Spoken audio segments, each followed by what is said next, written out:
Phulbani ITDA पक्षरु मुख्यमंत्री जनजाति जीविका mission योजना अधीन जनजाति जीविका परिषदरु चयन करा चाषी मानंकु चाषी संबंधित विभिन्न कृषि उपकरण प्रदान करा जायछि। फुलबाणी फिरिंगिया और खजुरीपड़ा ब्लॉक रो 21 जन चाषी मानंकु पावर वीडर प्रदान करा जायछि।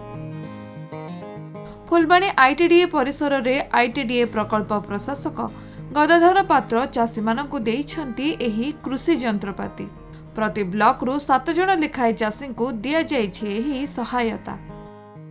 एही अवसर रे अन्य मानक मध्य रे प्रोजेक्ट मैनेजर पी मुरली मोहन, कृषि एक्सपर्ट शुभश्री महांती और स्वाति संगठनर संपादक ई हरिशंकर राउत एवं प्रदीप स्वाई प्रमुख उपस्थित थिले। एही कृषि यंत्रपाति द्वारा कृषक मानक जीविका सुदृढ़ हेबो बोली कहिसंती प्रकल्प प्रशासक।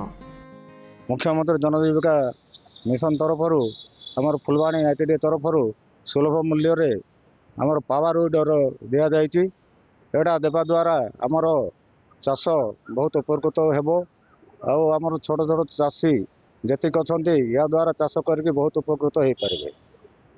एटा के आमर धान चाष भी हो पारिबो और पनीपरिया चाष भी हो पारिबो और आलू बैगण टमाटो इत्यादि समस्त पुड़ा खुशारे भी बहुत उपकृत हो पारिबे और प्रत्येक जिनस आमर चाषबास बहुत उपकृत हो पारिबे। फुलबाणी पीआईटी तरफ आम 3टी ब्लॉक रे जो चाषी मैंने अच्छा आम आम जो जनजाति जीविका परिषद अच्छी से जीविका परिषद तरफ 21 जन चाषी को आम सिलेक्शन करूँ।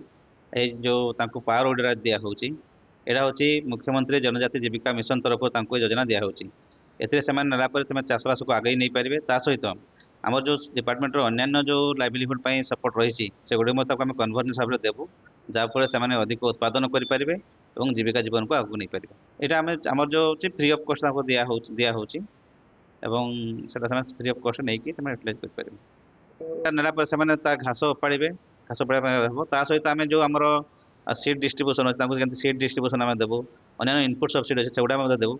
ओवरऑल केमती से भल पैकेज पाई माने काम चाषबास केमती आगू नहीं पारे जीविका जीवन केमती आगू जाई पारे ता ऊपर आम काम कर। फुलबाणी सदाशिव पात्र रिपोर्ट खबर ओडिशा।